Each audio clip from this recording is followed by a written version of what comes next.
Nós vamos realizar a gravação desse webinar para quem não pôde participar, mas pode ver num outro momento. É interessante. Essa é a prática, né, que a gente faz de gravação desses webinars para poder compartilhar com os colegas que não estavam. Retornando, boa tarde a todos. Me chamo Sani Brum, do WCS, acredito que a grande maioria já me conheça. Nós temos vou falar em português, a palestra será em espanhol, de Pablo, e a gente tem o serviço de interpretação para apoiar. Aos colegas que não estiverem conseguindo, acho que entrem, falem ali com a Gabriela no chat, que ela consegue dar uma ajuda para vocês com relação a isso. O nosso webinar hoje se trata sobre a governança de dados para uma gestão eficiente da Bacia Amazônica. Nós teremos a apresentação do nosso colega Pablo Sanches, perdão, com apoio de Rosa Bolanhos, ambos do INABio, né? E eles vão falar hoje sobre a experiência com a base de dados de biodiversidade que eles estão implementando lá no Equador, né? A Aliança Águas Amazônicas, desde seu início, né, ela busca avançar com uma abordagem de ciência cidadã, né? E nessa abordagem, perdão, nessa abordagem, a, a discussões, né, de como fazer uma governança de dados justa e equitativa, ela é essencial, né? Nós temos toda certeza, nós sabemos bem que dados são essenciais para a gente poder entender e manejar eficientemente a bacia amazônica à sua escala adequada, né? Mas a toma e armazenamento desses dados, ela não pode ser feita sem levar em conta aspectos como a soberania dos povos tradicionais indígenas que participam, né, da coleta de dados, que vivem nessa bacia, o seu direito à proteção, né, como tomadores de dados, não apenas a deles, como de qualquer participante de um projeto, de uma coleta de informações, né? E isso tem relação porque muitas das vezes a gente coleta dados sensíveis, né, seja sobre espécies ou sobre até atividades ilegais também. E esses dados sensíveis colocam os usuários, né, as pessoas que estão tomando esses dados, em um certo nível de risco que é preciso se levar em conta, né? E também, claro, o devido crédito a quem está trazendo essas informações tão importantes, né? Além dessa camada um pouco basal, assim, né, um pouco a camada de quem está lá tomando os dados, a gente tem também uma camada institucional, né, que tem que ser levada em conta quando a gente fala da governança desses dados gerados, né? E é sobre isso que a gente vai conhecer um pouco mais hoje, né, que estratégias que nós podemos adotar para garantir uma governança justa e efetiva de grandes bases de dados, né, que é a experiência que Pablo e Rosa podem nos trazer hoje de Inabi, que vai ser com certeza muito interessante. A gente convida vocês a fazer perguntas no chat. Depois da apresentação, que vai durar uns 25 minutos, a gente vai abrir essas perguntas, fazer essas perguntas aos nossos convidados e também abrir o microfone para fazer outras perguntas que sejam necessárias. Obrigada, Pablo. Você está com a palavra.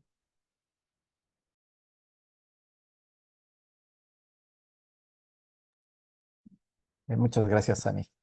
Por favor, me confirman si está activa ya la presentación. Sí, sí, Pablo. Muchas gracias. Bueno, buenas tardes con todos y con todas.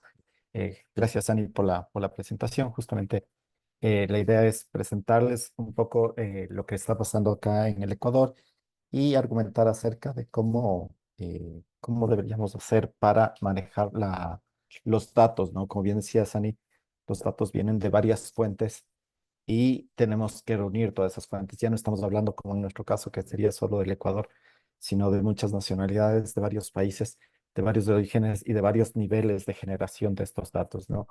Entonces, un poco también hay que hablar acerca de cómo manejar estos datos, que no es simplemente tener una tabla o tener eh, un documento que sea pasado simplemente por entre las computadoras, sino que ya debe ser un documento, una base de datos que sea administrada y gobernada por la, por la alianza, ¿sí? Donde puedan tener participación todos los principales actores y reconocer a todos los pueblos tradicionales, todo ese conocimiento que se deba guardar con el sigilo necesario, ¿no? Eh,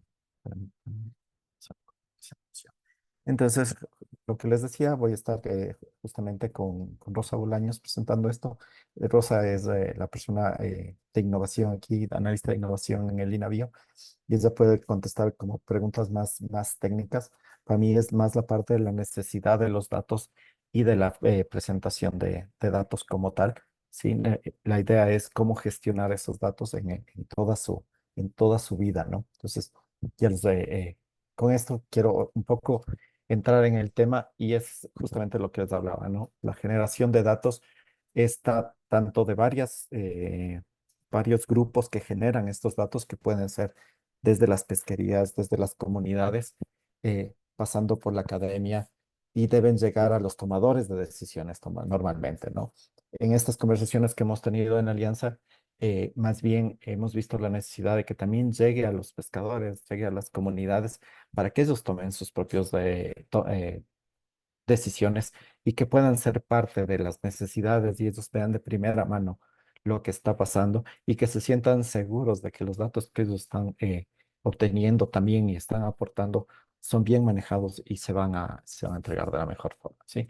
Por eso planteamos que debe haber una gobernanza, ¿sí? Donde deben estar todas estas localidades, todas estas comunidades locales atendidas de alguna manera. Pero esto va a generar una gran complejidad de datos y en volumen de la misma manera, ¿no? Porque nosotros le vemos como solo un registro a veces y es un pescado, un espécimen, pero este espécimen va con 160 campos al final del día, ¿no? Porque necesitamos tener toda la información o la mayor cantidad de información posible y que se mantenga esa información en cada uno de los registros. Entonces, todo esto va creando y va teniendo un crecimiento exponencial que debe ser manejado, que debe ser administrado y que debe ser entendido por todos de la misma manera, ¿no? Debe ser mantenido en esta contextualización. No, más bien, no debe estar totalmente contextualizado, sino que debe entenderse y que todos los actores entendamos lo mismo de estos términos o del uso de los parámetros.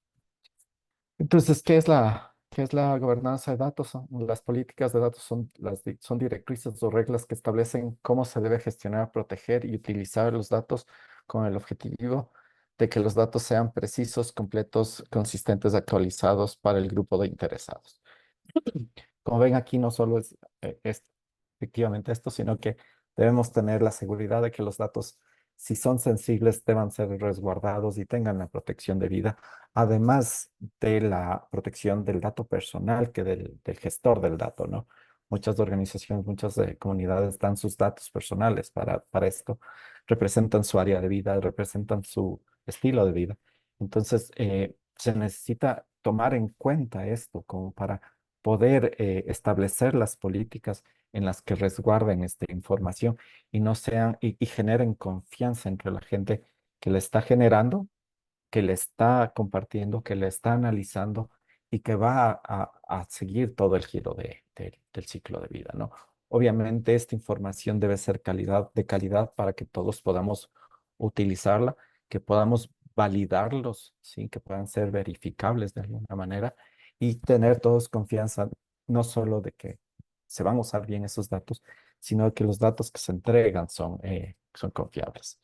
Y al final está su integración y su uso, ¿no?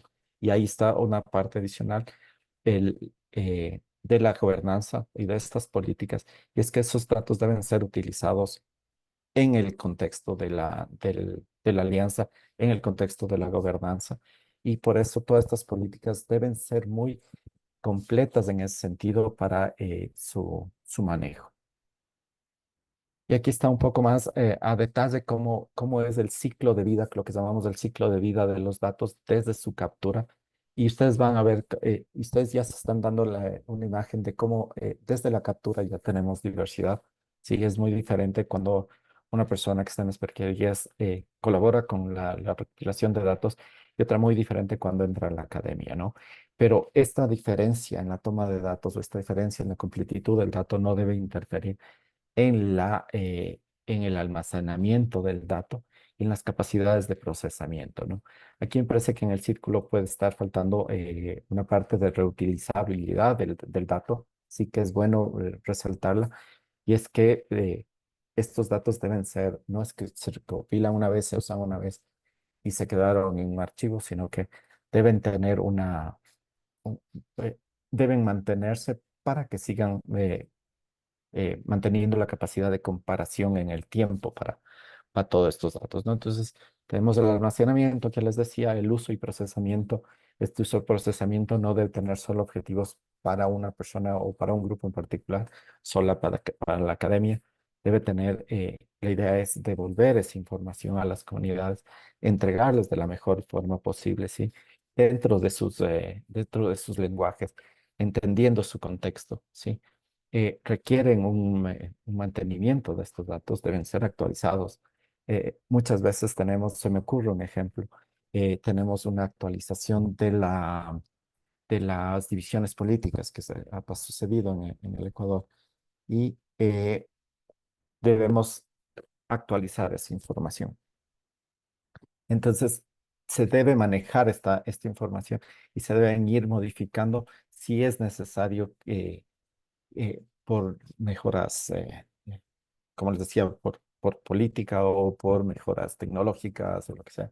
Se debe ir mejorando esta información. Y obviamente este archivo es un recurso humano, recurso económico, que va a requerir también este manejo, ¿no? Y pues tenemos que pensar en todas estas partes, no solo es en el recurso humano, también el recurso económico que va a manejar esto y que va a concentrar esta información y que va a dar seguimiento a esta información.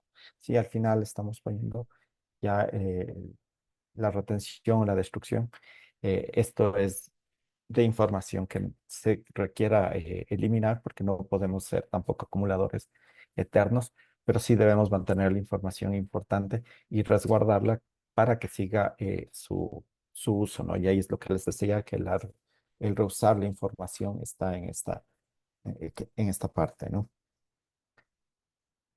Entonces tenemos varias formas de interactuar y para eso son los estándares, ¿no? Es justamente la definición de las bases de datos, ¿no? Que se pueda parametrizar, que nosotros entendamos qué se refiere cada uno de esos parámetros, qué significa cada uno de esos campos, cómo deben ser su formato, ¿sí?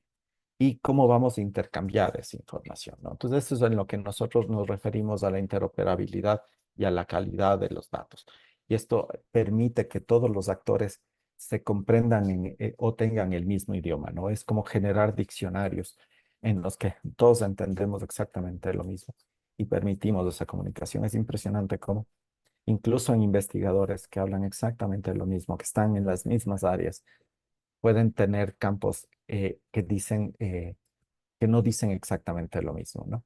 Entonces, todo este ejercicio requiere mucha conversación, requiere muchas interacciones y requiere oír a todos a final de cuentas, porque los estándares están dados, los campos se pueden dar, pero al final del día necesitamos hablar el mismo lenguaje, incluso en esos campos.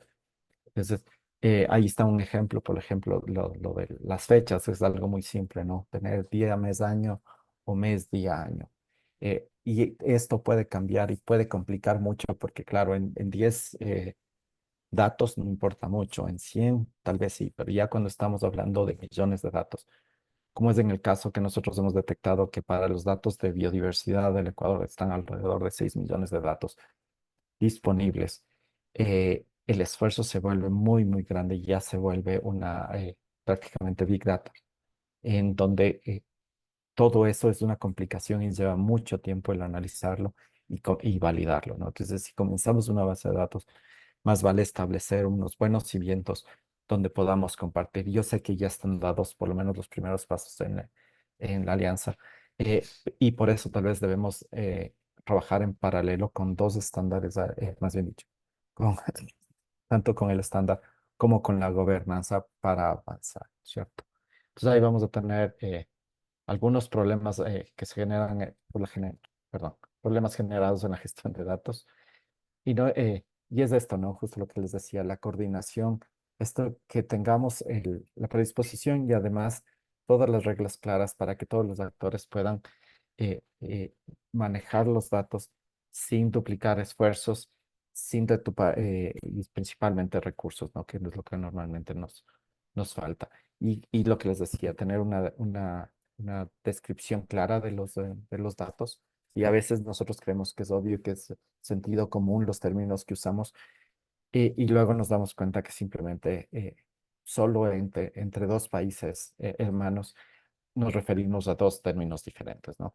Entonces, de ahí está la desconfianza, es algo que nos pasa mucho, y es que normalmente los investigadores les cuesta mucho tomar los datos, las comunidades creen que van a ser mal utilizados los datos y nunca ven un retorno de estos datos, ¿no? Entonces, ahorita que estamos haciendo nosotros un piloto de monitoreo participativo, tratamos de inmediatamente no entregar informes, sino ir y presentarles el uso de esos datos a las comunidades para que ellos vean que no es algo independiente de su quehacer, que no estamos hablando de algo alejado de su bienestar, especialmente cuando hablamos de servicios ecosistémicos, como es la provisión en las pesquerías, que ellos vean que los datos tienen que regresar a donde ellos y pueden ser analizados a simple vista por ellos, ¿no?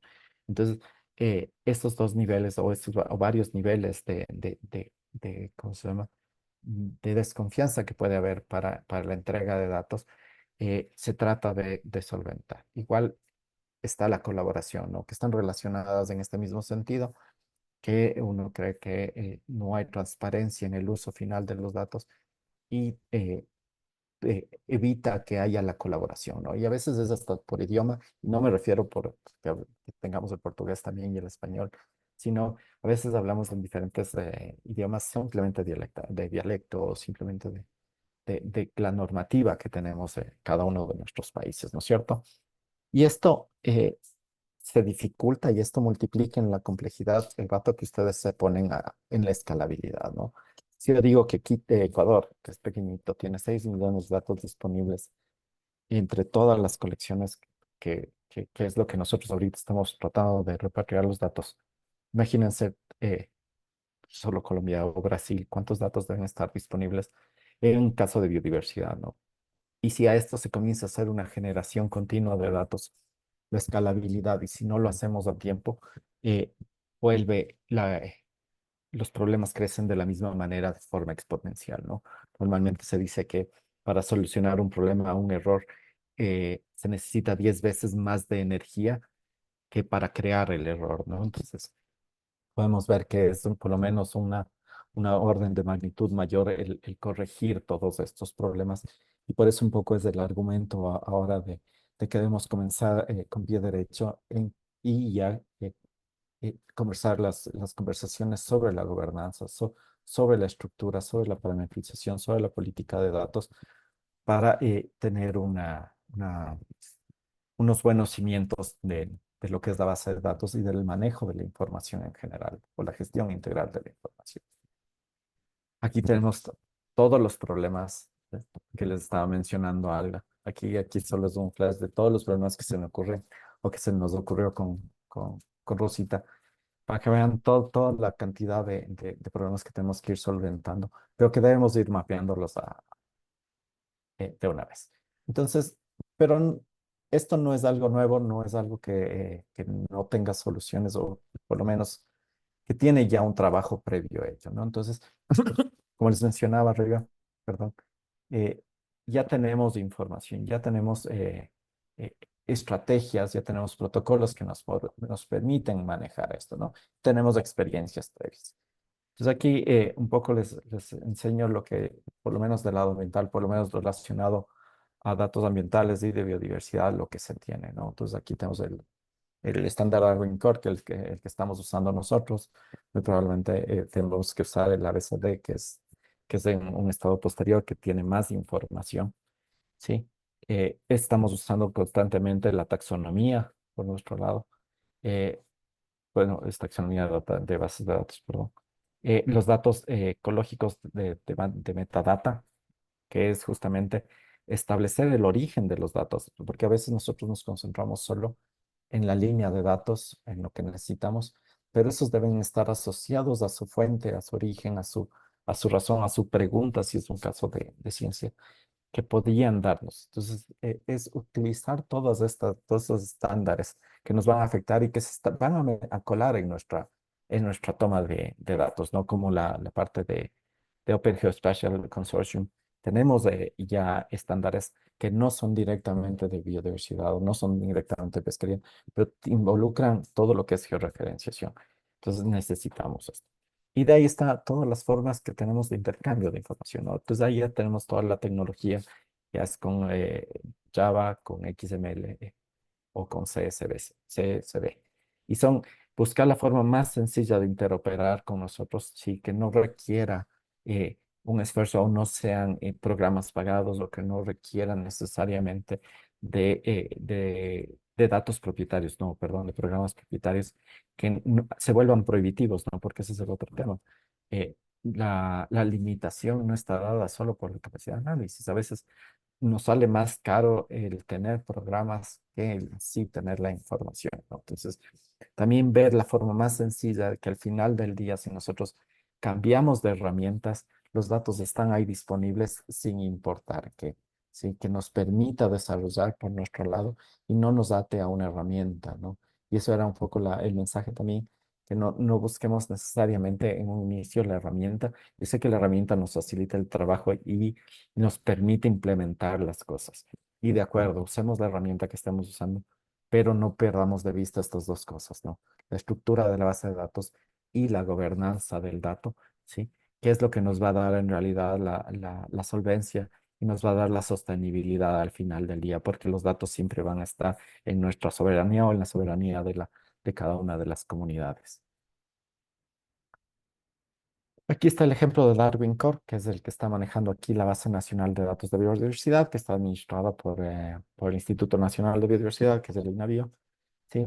Entonces, la ventaja del Darwin Core es que tiene una estructura como central, ¿no? Son las ocurrencias en un inicio, donde se registra el espécimen, se da un voucher, se da un número de voucher, se registra y va generando todos estos datos que se toman, ¿no?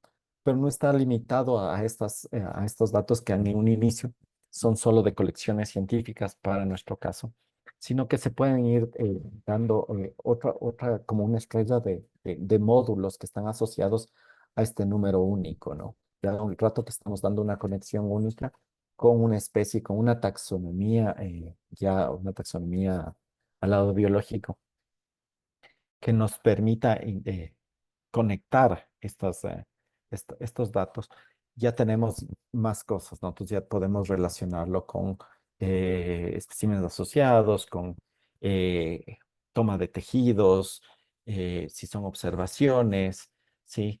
Eventos, monitoreo, identificación. Entonces ya tenemos incluso cosas independientes, ¿no? Que ya sean un contexto geológico o son especímenes vivos, incluso hay uno para fósiles. Entonces, como ustedes ven, ya con tener el primer registro, este núcleo del Darwin Core, ya podemos irle construyendo y podemos estructurando todas las necesidades que tengamos, ¿no? Pues aquí está un ejemplo de cómo es la estructura, ¿sí? Del Darwin Core. Y ustedes van viendo cómo se va parametrizando los datos, ¿no? Y es algo que siempre manejamos, no es que seamos muy ajenos a esto, ¿no? Es llegar un poco más al detalle en qué son las obligaciones de todos los datos que debemos tener. Entonces, como ven aquí, obviamente va el nombre científico, que es el género y el epíteto, está el reino y toda la parte, ¿cómo se llama? Todo lo relacionado a la taxonomía, el catalog number, que es el número único, sí, el registro, sí, tiene campos verbatim que pueden tener la capacidad de guardar la información como se la registró en un inicio, sí, tiene toda la nomenclatura política, sí, y ahí ya tenemos toda la estructura de cómo se puede guardar las coordenadas, sí, tanto en el verbatim coordinates, que es cómo se registra, cómo lo registramos nosotros, y ya en longitud y latitud decimal, ¿no? Entonces, permite estandarizar todos estos datos que parecen obvios, pero si no tenemos claro incluso los nombres, que tengan los mismos campos, que tengan los mismos espacios, a veces complican el análisis, ¿no? Pasando justamente a la parte de reconocimiento, ¿sí? Al devolver, al reconocer la autoría, el esfuerzo de tomar estos datos, Ya hay toda la parte del licenciamiento, que es parte de la gobernanza que debemos tener, la claridad de qué tipo de datos están disponibles como dominio público, cuáles otros tienen todos los demás niveles, ¿no? De propiedad de esos datos. Incluso en el Darwin Core nosotros tenemos para especies sensibles el tema que podemos oscurecer las coordenadas, ¿no? Porque tenemos especies en peligro de extinción o especies que tienen problemas de tráfico. Entonces podemos oscurecer eso y en el en el Simbiota, que es la estructura o la herramienta web que usamos nosotros, podemos oscurecer esta información de tal manera que pese a que está pública, no pueden obtenerles a simple vista las coordenadas exactas. Entonces, a menos de que se haga una solicitud y se analice justamente el requerimiento y las necesidades de tener la información exacta de la ubicación. Entonces, aquí tenemos no solo la parte de licencias de autoría, sino también hay protecciones de sensibilidad de las especies. Entonces, eh, además está la información de- del simbiota que les estaba dando yo, que es justamente lo que tenemos de la Base Nacional de Datos de Biodiversidad, ¿sí?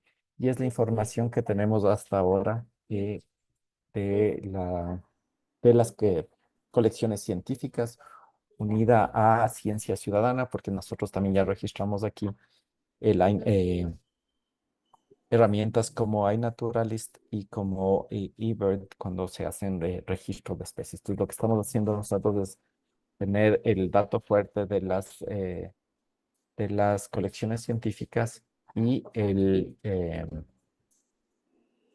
el dato de las observaciones que hacen las comunidades, ¿no? Entonces, estamos viendo cómo se conectan entre sí y cómo se pueden cómo son complementarias o suplementarias de estos tipos de datos.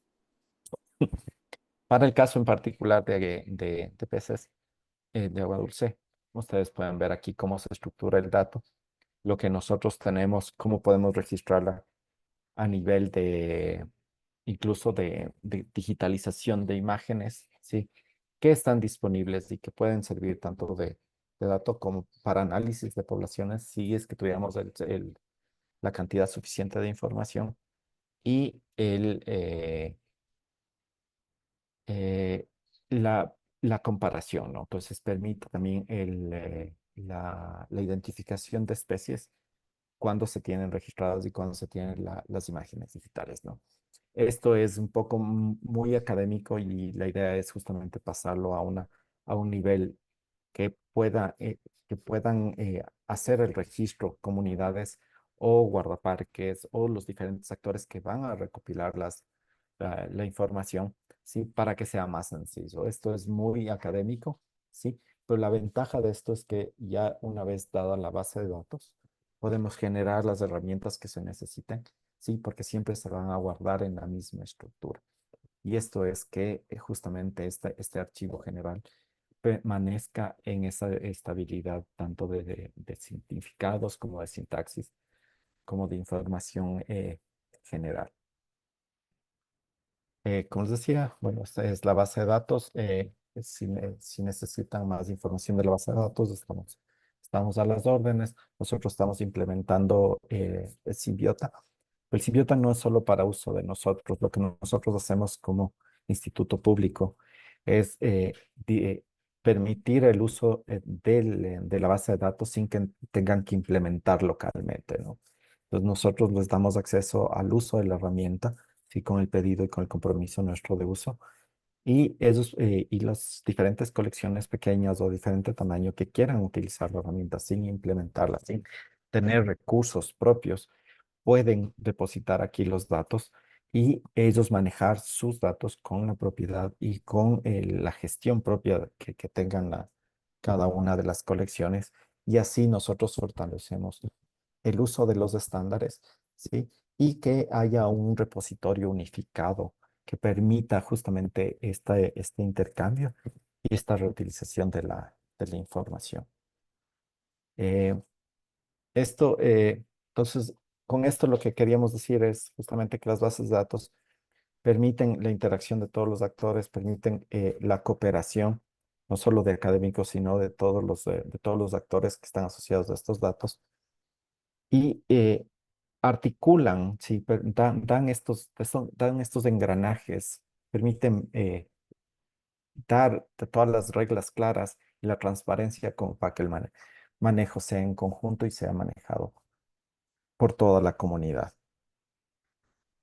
Como les decía, hay retos, justamente hay que comenzar a dar estos pasos, dónde va a ser el repositorio, cuáles son los niveles de calidad, de confiabilidad que queremos, sí, dónde va a ser los puntos de control, porque esto debe ser igual cooperativo, sí. Tenemos que ver la forma y el pipeline de datos, cómo vamos a estructurarlo. Tenemos varios ejemplos que podemos usar, sí. Y en general es poner este ambiente de confianza entre la comunidad que genera como la que usa los datos. Y esa sería como la conclusión. Muchas gracias. Quedamos a todo oídos para sus preguntas. Muchas gracias, Pablo. Creo, a mí me pareció increíble. Estaba haciendo muchas anotaciones acá, tengo algunas preguntas, pero me parece que no hay preguntas en chat para el momento, entonces me gustaría más de abrir las preguntas a las personas que quieran hacer, pero también hay un comentario de Mariana que creo que sería bueno tenemos em conta, não? Porque estamos exato agora, por isso incluso a invitação a Pablo, não? Para falar sobre esto com nós, fazendo um reload de Ictio, não? Estamos fazendo uma base mais complexa. Temos uma base que generou, que tem informação, tem política de dados, mas estamos fazendo algo mais complexo, não? Y creo que esta presentación es muy importante para que nosotros miremos como alianza dónde queremos, qué queremos hacer. Y Mariana puso estos comentarios, ¿no? En chat sobre esto. Primero agradeciendo tu presentación, claro. Hablando exato esto, que este ejercicio con Ictio Reload es una oportunidad especialmente clave. E assim, refrescamento e fortalecimento de capacidades de los sócios sobre estes estándares e boas práticas, poder melhorar o desenho de Ictio plataforma e suas ferramentas de recoleção de dados e as próximas ferramentas, né, de devolução de dados, que assim também é bem importante. E nós não logramos muito como fazer, então suas recomendações acá serão claves para nós em esses próximos processos. E também assegurar que os protocolos de términos de uso se alinham com os princípios de fair care, incluso reconhecimento e acreditação de conhecimento indígena e local. E Mariana pôs os links, no, de fair care, de essa discussão fair care para os interessados. Então, é só uma reflexão de como devemos avançar, não? E como a nós na aliança pensamos em Inabio como um sócio clave para isto, né? Entonces yo quería abrir, no sé si hay alguien que quiera hablar algo, hacer una pregunta a Pablo. ¿Algún comentario? ¿Nadie?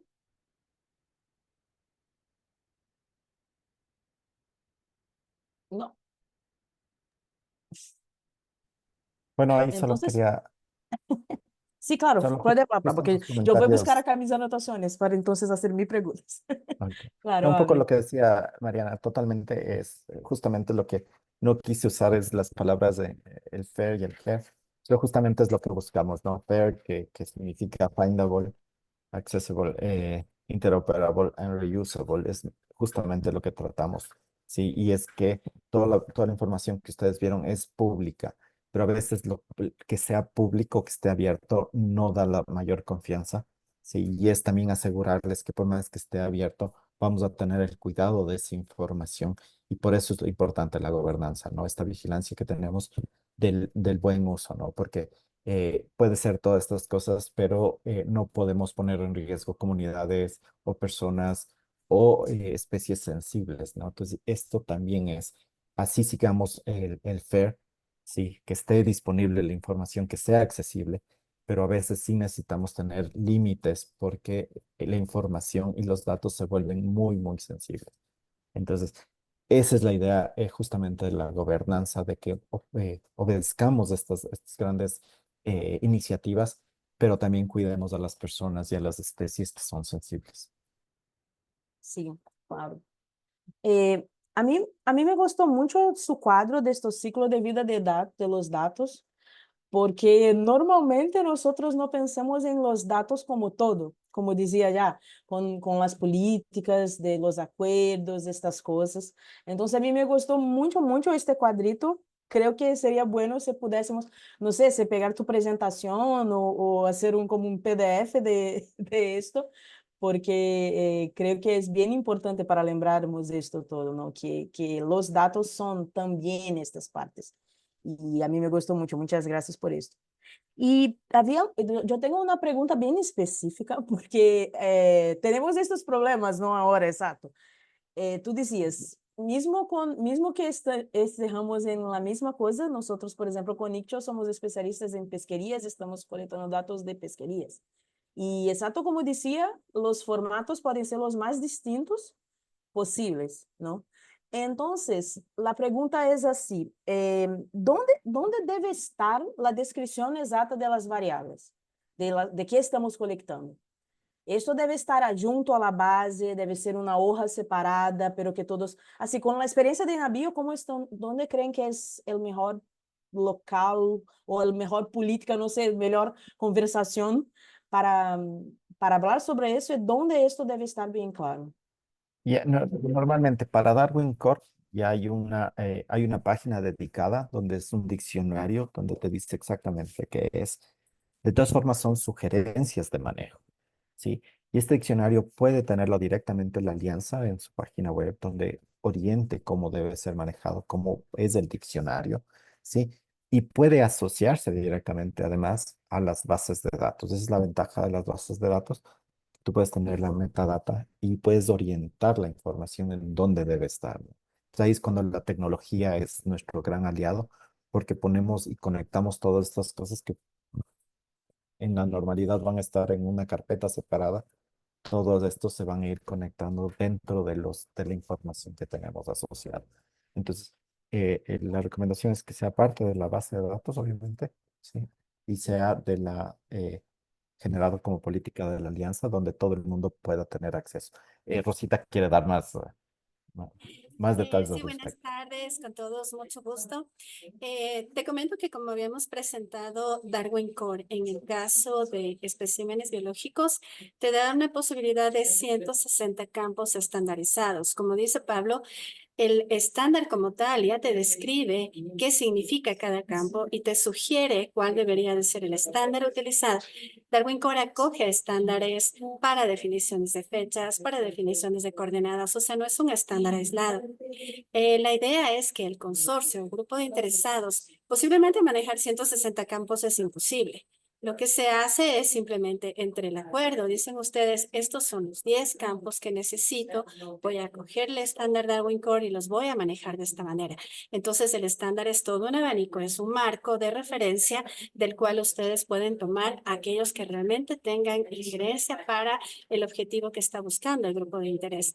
Eso es lo importante, lo fácil de manejar un estándar de facto, un estándar que pueda ser entendido por cualquier tipo de comunidad, sea científica, sea local, cualquier tipo de personas, porque para todos ellos los 10 campos que ustedes necesiten como ejemplo van a ser entendidos aquí y en cualquier parte del mundo.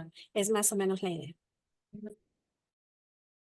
Gracias, Rosa. Sí, creo que yo tenía una pregunta también sobre esto exacto, sobre los estándares de Darwin Core, cómo que hacían, si era como una transformación directa o algo así, pero no, es como una base, las personas van a insertar los datos con la información, con sugerencia de padrón de estándar Darwin Core. Muy bueno. Sofía, muchas gracias. Sofía díceme que vamos a tener nuestro espacio de micrófono abierto y mi pregunta de ahora era exacto como, como para abrir un micrófono, entonces no sé, Sofía, si estaba bueno, porque mi pregunta sería en estos términos que habló Pablo sobre la dificultad de colaboración, mismo que las personas quieran hacer colaboración. Entonces, yo iba a pedir como poner en micrófono abierto quién tiene buenas propuestas o se querían hablar un poco de esto, de cómo atacar o invertir ese reto que es bien serio, ¿no? Cómo hacer esta colaboración. Entonces, mi sugerencia. Pero dejo a ti, Sofía, ahora sobre este micrófono, cómo es la dinámica de esto. Y sí. Gracias, Ani. Bueno, este espacio de micrófono abierto sobre todo es para dar un momento para que cada organización, cada representante de organización, miembro de la alianza, nos comparta cuáles son sus novedades del trabajo que estén haciendo, ¿no? Algo breve, para que podamos mapearlas y podamos tenerlas presentes. Así, más o menos como lo que pasó en la Semana de Aguas Amazónicas, que cada uno contó lo que estaba haciendo, queremos tener este espacio ahora, ¿no? Poderlo tener en cada webinar que organicemos, que van a ser bimensuales, tener este espacio para poder compartir estas novedades. Así que dejo el micro abierto para que el que quiera o la que quiera participar levante la mano y ahí.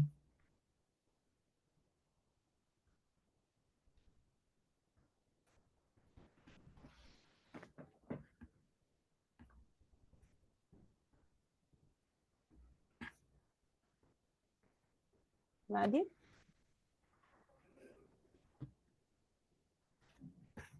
¿No? Bien, esto. Yo, como decía, puedo hablar un poco de qué nosotros estamos haciendo con esto. Por esto, este webinar de Pablo era bien clave para nosotros, porque estamos exacto haciendo la nueva plataforma Ictio, ¿no? Con más variables, qué variables queremos, cómo vamos a estandarizar esto, cómo vamos a hacer estas colectas. Como disse Pablo, en principio, esto es un proceso que necesita mucha conversación, muchas reuniones, es un proceso un poco lento, ¿no? Pero es importante tener este proceso, porque, como dice, también yo me olvidé los términos, pero corregir un error es mucho más complicado que pensar en esto en primer, ¿no? Entonces, por esto este proceso es bien importante. Entonces, nosotros estamos exacto en este proceso, en grupo de pesca, hablando con los especialistas, qué variables son importantes, cómo podemos hacer esto, y estandarizar al menos algunas variables, no todas, pero algunas variables que van a ayudar bastante con nosotros. Eh, pero, pero eso, como decía en principio, la dificultad mismo entre personas que están intentando colaborar, que están cientes de que quieren colaborar, esto no es así tan sencillo. Entonces, yo no sé si Pablo, como maneja una base con muchos tipos de colaboraciones distintas, pueden hablar un poco de cómo están eh, haciendo esto, cómo están intentando enfrentar este reto que es este desafío que es bien gigante para nosotros, creo. Bueno, ahí nosotros también estamos aprendiendo en el camino. No es nada fácil porque cada comunidad tiene sus problemas. Lo que estamos haciendo es apoyarnos en lo que ya se sabe, en lo que ya se tiene, en las herramientas que ya tiene. Entonces, por ejemplo, estamos muy apoyados en Darwin Core o en el ABCD y, eh, y estructurarlo desde ahí, ¿no? Lo que yo te decía, más que los campos que ustedes puedan pedir, es que ustedes estén claros que la base de datos como que donde se va a guardar todo, esta es la forma más básica posible, ¿no? Que no sea una estructura de datos de Excel, que no son de estas que son propietarias de una empresa. Al final del día, ustedes, si después de Ictio Reloaded van a hacer el Ictio, no sé, el siguiente, el Premium, eh, solo sea esa base de datos directamente la que ustedes escojan y borren la herramienta y sea una nueva herramienta. Entonces, esto es lo que se suele llamar backend, es justamente esto, dónde se está guardando. Entonces, que sea el lenguaje más simple posible. Nosotros normalmente movemos en CSV, que sería la información que es texto prácticamente, y lo que usamos, la máquina que usamos es SQL. Entonces, es un manejo directo de las bases de datos que nos permitan no solo hacer una gran tabla, una gran sábana con 1000 campos, sino a veces es necesario hacer como estas tablas longitudinales que ya no están relacionadas con cada registro, sino están relacionadas con la especie, por ejemplo. Entonces no necesitas tener el campo asociado para cada pez, sino asocias a un número de identificación, que es la identificación de la especie. Entonces no necesitas guardar en la tabla todos los datos previos. Simplemente le asocias a ese número a la especie y ese número de especie está asociado a una tabla que es tu árbol taxonómico donde tienes todas las categorías sistemáticas, taxonómicas o cladísticas. Entonces es también ver cómo se optimiza, porque al principio uno dice, bueno, no me importa tener una sábana de 1000 campos, pero ya cuando son miles de datos que se generan diariamente o semanalmente, necesitas optimizar ya estos espacios porque no tenemos recursos infinitos, ¿no? Entonces, es un poco también pensar en la estructura de lo que es guardar los datos, ¿sí? Que no es pensarla así en plano, sino a veces son datos asociados, relacionados, que se pueden optimizar en esto. Entonces, es pensar sí en todo lo que necesitas y también ver una arquitectura de cómo guardar esa información de la forma más segura y más eficiente posible, que no sean cada vez más difíciles de buscar y todo esto, ¿no? Y esto te digo yo desde lo que yo sé. Ya entrado en la técnica, sí hay que tener una asesoría directa de la gente de informática, de arquitectos de datos, que nos permitan saber esto, ¿no? Entonces, nosotros darles el wishlist de toda la información y cómo se relaciona. Y de ahí entrar a ver cómo se puede guardar de la mejor manera y, como te digo, de la manera más simple, porque una vez que se cambia de herramienta, esa información tiene que ser utilizada por cualquier persona que tenga ¿cómo se llama? Una tabla de Excel, por último, ¿sí? Entonces, a esa simplicidad tenemos que llegar a que la base, los cimientos sean lo más sencillos posibles para que puedan ser bien interoperables y obviamente que sean parametrizados y que sean como muy consensuados entre todos para que se puedan reutilizar. Y voy a repetir 1000 veces reutilizar porque es de las cosas que más me ha complicado la vida porque a veces se recoge mucho dato y queda mucho en informe. Y un dato en informe ya no es utilizable porque se necesita un esfuerzo tan grande de ir a minar esos datos que en realidad no ayudan tanto, ¿sí? Sí son puntualmente en ese momento un informe es útil, pero ese informe cuando tiene que compararse con el siguiente informe y el siguiente informe, y si tienes que recopilar información de Word para ponerlo en una tabla, se vuelve imposible. Y normalmente eso es lo que pasa, que no se pueden reanalizar los datos. Entonces ahorita es resaltar la importancia de que el dato también es importante, no solo el ya analizado, y que son estas series de tiempo las que nos informan al final del día. Esa es un poco ahí la recomendación que les decía. Obviamente todos los grupos con los que nosotros trabajamos, estamos trabajando con academia, estamos trabajando con empresas y eso es un descubrir constante, ¿no? Nosotros un poco no entramos en la gobernanza directamente, por eso estamos recomendando comenzar con esa gobernanza, porque creemos que la gobernanza ha apoyado en otros procesos, por ejemplo el de Colombia. Colombia han podido gestionar un poco más fácil esos datos porque ellos han tenido una mesa de gobernanza inicial, ¿sí? En la que ha unido Estado, sociedad civil, academia y comunidades. Entonces, sí, ahí sí, por eso ahí soy activista de que la gobernanza es una fase inicial que va a apoyar en la gestión de los datos. Sí, Pablo, muchas gracias por las reflexiones, nos van a ayudar mucho. Y yo estaba buscando acá exata Fernanda que estaba más temprano, pero ahora no está más, porque estamos exacto con esto, estamos tentando buscar una información en relatorios. Y esto es un trabajo que es increíble, que si tenemos una base de datos que debería ser pensada en principio, estaría mucho mejor. Entonces, estamos mirando esto en presente, ¿no? Para realmente no olvidar de que esto que dice, puedes repetir 1000 veces porque es verdad, es muy importante. Si no seguimos siempre recolectando datos, pero no tenemos la mirada y no hacemos gestión eficiente de la cuenca. Sí. Sofía, ya, yo ya. Ya, perfecto. Muchas gracias, Ani. Muchas gracias, Pablo. Gracias, Pablo, por compartir tus conocimientos, tu experiencia con nosotros. Y bueno, y agradecerles a todos y a todas por la participación, por su interés y su compromiso. Y bueno, muchas gracias. Los esperamos en el siguiente webinar que ya les estaremos comunicando. Y recordar que esto está impulsado por la Alianza Aguas Amazónicas con el apoyo de Gordon and Betty Moore y USAID. Gracias. Les mandaremos la grabación también para que la puedan ver.